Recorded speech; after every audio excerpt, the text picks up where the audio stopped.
L'épisode du jour, eh bien, c'est une petite chasse au sentier. Et là, c'est pas une chasse au sentier comme les autres. C'est une montée bien abrupte. On va monter en moins d'1 km 500 une pente vraiment raide. On va prendre, je pense, 400 ou 500 mètres de dénivelé d'un coup. Et ça, ce petit challenge là, ce petit défi là, il est sur le massif du Mont de Grange, à Châtel, dans les Portes du Soleil. Vous partez de Villa-Perron, comme moi, vous allez rejoindre Trey-les-Pierres. Et à Trey-les-Pierres, à la Chapelle, et bien après vous prenez à gauche, vous ne montez pas à droite au Boudim, ce qu'on a l'habitude de faire d'habitude. Vous grimpez à gauche, direction sur le crack, au-dessus de la cascade de l'Essert. Et là, c'est franchement raide.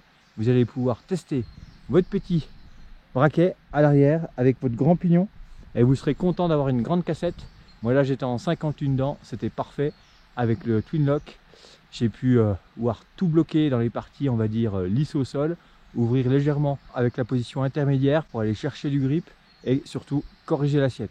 Allez, direction la montagne pour une pente bien raide. Là, je suis au-dessus, mais je vous montre par où je suis passé. Ça va vous faire rêver et c'est un bon petit challenge pour cet été.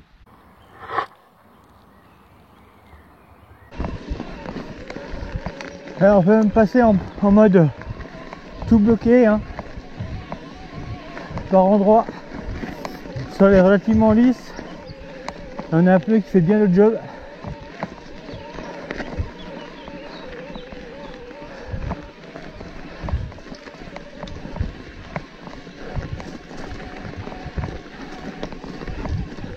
Ah, le soleil se lève. Donc il va commencer à faire bon.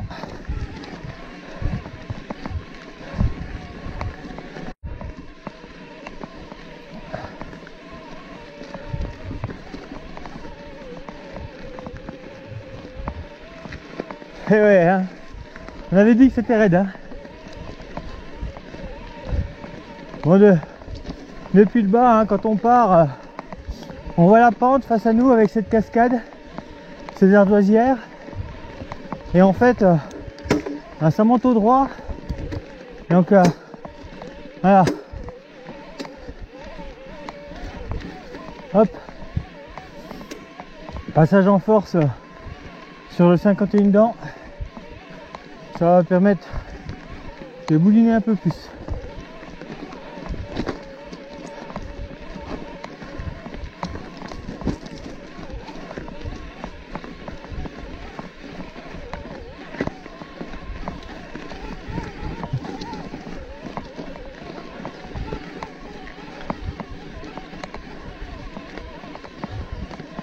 Bon, en bloquant tout, ça permet aussi d'avoir la correction de géométrie et de rehausser un petit peu l'arrière du vélo.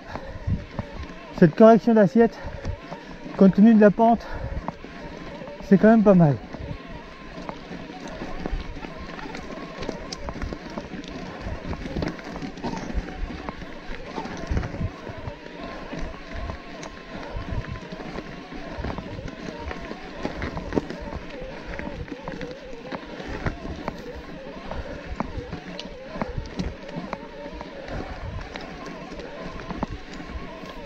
Bon, là, la notion de couple, hein, cette capacité à griffer le sol prend tout son sens en VAE.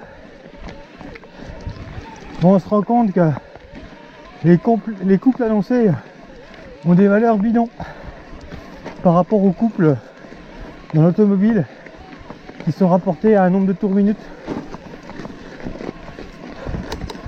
Voilà, on va essayer de reprendre du grip. Passe en twin lock intermédiaire. Oh là là. Je me souvenais pas que c'était aussi raide.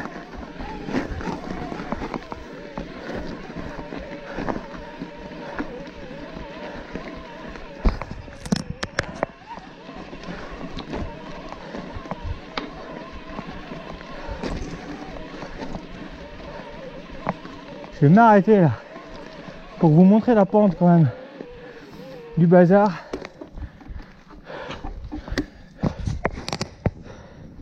Je sais pas, j'arrive à voir mais on voit pas. C'est tellement creux en dessous que hein, c'est vraiment pentu ici. Hop, redémarrage. Voilà, l'avantage du Shimano, hein, c'est qu'on a cet effet IMTB, quel que soit le mode. Ce moteur répond à la pression sur les pédales, ce qui donne vraiment un côté ultra naturel à la chose. Et là, ben, c'est bien pentu, hein.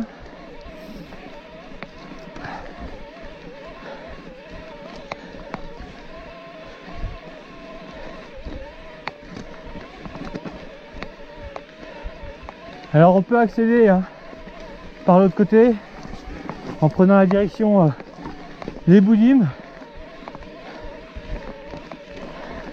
La pente n'a rien à voir, c'est beaucoup plus long en kilomètres. Là, quand on voit le dénivelé qui est réalisé en tellement peu de mètres, là c'est fou. Là, faut bien charger l'avant. Sur le crack, Châtel, Port du Soleil.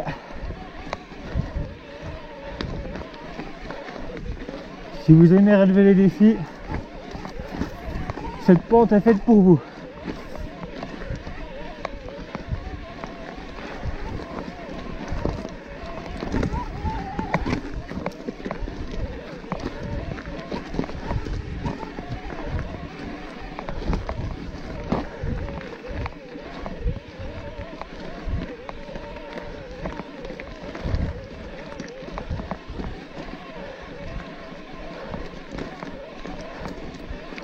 On entend le ruisseau, donc c'est ce ruisseau ensuite qui constitue la cascade de l'Esser, qui est cette très belle chute d'eau qu'on pouvait voir d'en bas.